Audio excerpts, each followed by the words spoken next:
আসসালামু আলাইকুম। বাংলাদেশ ইলেকট্রিক্যাল অ্যাসোসিয়েশনের সকল সম্মানিত সদস্যের মনোযোগ আকর্ষণ করছি। ভারপ্রাপ্ত বাংলাদেশ ইলেকট্রিক অ্যাসোসিয়েশনের প্রেসিডেন্ট শ্রদ্ধেয় জনাব মাহবুব হোসেন সরকার, উনি আমার সাথে আছেন।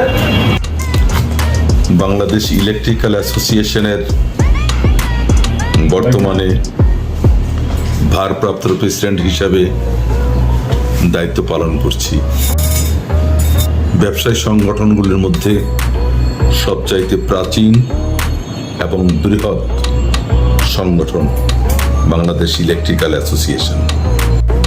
তানভীর আহমেদ ভূঁইয়া আমাদের এই সংগঠনের একজন সম্মানিত সদস্য। এমন একজন ছেলে, উদীয়মান একজন ব্যবসায়ী, উনি সফল হবেনি। আমি অনুরোধ করি আপনারা এই তানভীর আহমেদ ভূঁইয়ার যে অনলাইন ব্যবসা, তার সাথে সম্পৃক্ত হবেন, ক্রয় বিক্রয় করবেন ইনশাআল্লাহ। তানভীর আহমেদ ভূঁইয়া সেই সততার সাথে ইচ্ছার সাথে ব্যবসা করবেন। ধন্যবাদ।